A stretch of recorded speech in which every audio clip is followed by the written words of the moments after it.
ছাত্রদল উপজেলা শাখার সংগ্রামী সাংগঠনিক সম্পাদক আরিফ আব্দুল্লাহ। এদেশে ডিসিএসপি থেকে শুরু করে তাদের ভয়ে সবাই তটস্থ রাখে, প্রত্যেকটা জেলার বড় বড় ব্যবসায়ীরা তাদের ভয়ে তটস্থ রাখে। কিন্তু আমার দুঃখের বিষয়, আমাদের দলের নেতা কর্মীরা তাদের বিরুদ্ধে লেখার সময় পায় না। আমরা শুধু ফেসবুকে দুই তিনটা লাইন লিখি, এতদিন এরা কোথায় ছিল, এরা কোথা থেকে আসতো, আমরাই দল করছি, আমরাই করবো, আর কেউ করতে পারবে না। এর বাইরে আমরা কিছু ফেসবুক লিখি না।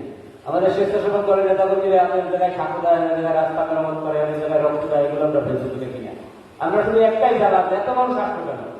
আরে ভাই, শহীদ রাষ্ট্রপতি জিয়াউর রহমান তো বহুদলীয় গণতন্ত্রের প্রবক্তা, জনগণের জন্য রাজনীতি করছে। এদেশে 70% মানুষ হাসিনার কারণে রাজনীতি করতে পারতো না, মুখ করতে পারতো না, নিরীহ ছিল।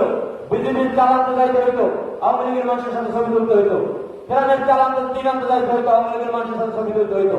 এই মানুষগুলো সাধারণ মানুষ, এই মানুষগুলো ধানের শীর্ষ ভোটার।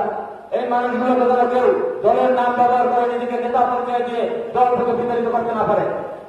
আমি আমার এমন অনেক বন্ধুকে চিনি যে আমার সাথে রাজপথে একদলে মিছিল দেয় নাই, কিন্তু হাজার দিন আমার সাথে বসার মিছিলের বসা লাগাই দিয়েছে, হাজার দিন আমার নেতা কর্মীদেরকে কর্ম থেকে পালাইতে সহযোগিতা করেছে।